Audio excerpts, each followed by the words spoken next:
What's going on, guys? So today I'm going to give you guys some tips on how to successfully queen charge Lalo and what you need to practice to get to that point.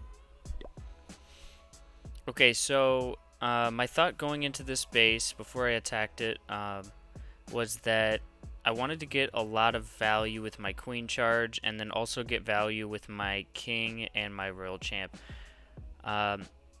Unlike other town halls, Town Hall 14 and 13 are quite a bit different in the way that you can't just get value with your queen only anymore. You really have to get something out of your king and your RC as well. So I thought, why don't I queen charge this bottom section and then maybe hopefully get both scatters here. And then what I did was I took a jump spell just to safely get out of this compartment and hopefully get the town hall down with my queen. But if that didn't happen, I took a blimp with me so that I could secure the 2-star with my main push and my warden ability. Because it's always important, especially in CWL like this attack is, to make sure you have a backup plan. Because a lot of times attacks don't go the way that you think they're going to. So let's check out this first hit, guys. So I dropped the sneaky goblins in just to create some funneling. Notice the Teslas pop up, but it's not really a big deal because they're kind of in a uniform way that my queen will still walk the same direction. So I unfortunately pulled a black air mine, and I'm playing a little risky here with the queen, but thankfully I did get the rage down in time. And the CC pulls, and immediately I drop the poison on those super minions. You want to get that on those super minions as fast as possible, or they will completely melt your queen charge. It still happens to me sometimes. It can be really, really frustrating. So I drop my king in at 3 o'clock there. And my king is going to walk down, and I'm going to use a sneaky to funnel him into that infernal compartment. And then throw my RC with my king.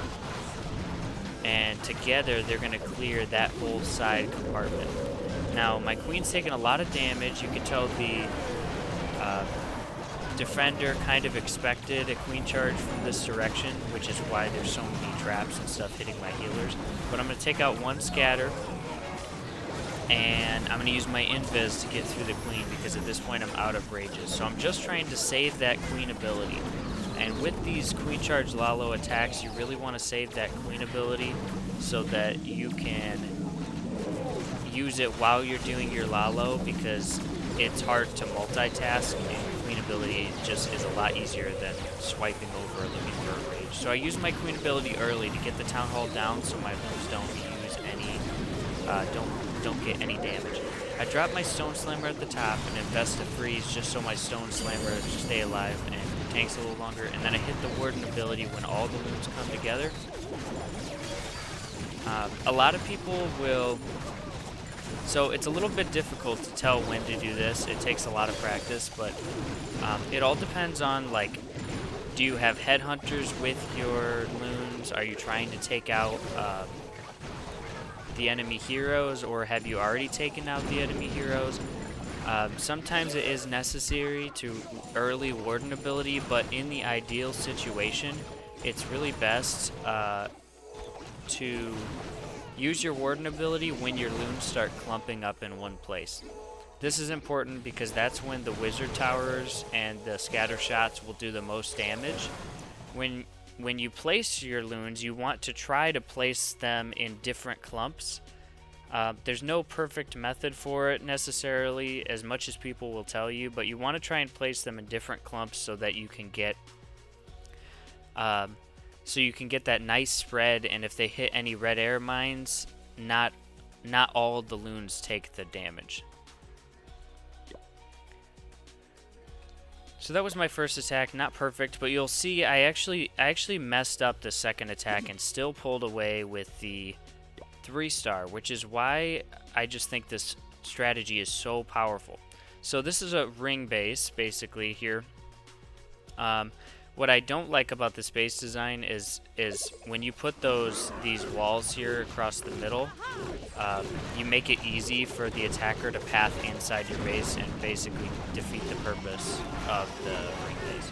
So I'm going to do the same thing here that I did on the other attack. I'm going to use my queen here to start off, and then I'm going to follow that with my king and my RC in the other side, and just kind of cut out a big section of this base. The RC and the king work really well together because the king tanks for the RC, and she can go quite a ways if you execute it correctly.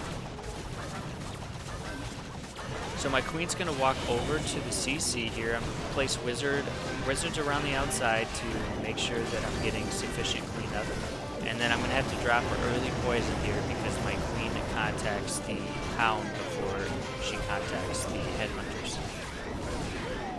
So far so good. My RC and my king are getting major value at the bottom, taking all that space out. And what I'm doing here is I'm creating pathing for the Lalo, also while taking down a scatter shot and the eagle and the enemy RC. So here's a big, I'll show you, I made a big mistake in this attack and almost cost me. But I'm going to lay down my balloons nice and easy, spread them out, and then I'm going to blimp towards the town hall and catch that blimp in my warden ability while Laloing it around the outside. And the reason that works with this base design is because my loons aren't going to get caught in the town hall poison, so I can do that. So I freeze the sweeper to make sure my blimp gets all the way there, and I freeze it a second time just to be sure. The enemy queen stays up, and this is where I made a big mistake. Guys, if you leave the enemy queen or the enemy RC up, she will completely take out like all of your loons. The only reason I was able to save this attack is because I saved like 5 loons, and I waited till my queen came up and fought the enemy queen, and then I dropped those loons down low. Terrible haste, guys. I should have put the haste over more of the... And then I invis on accident the wizard tower, but it actually worked out because they both went down together. And then I got extremely lucky here. My queen got locked on by the single, and then all my archers from the queen ability died from that tornado trap. These loons provided just enough tanking for me to get through the single inferno, and then at about 3 minutes on the dot total attack time, I finished off the last building. So, what I did wrong here, guys, is I actually managed to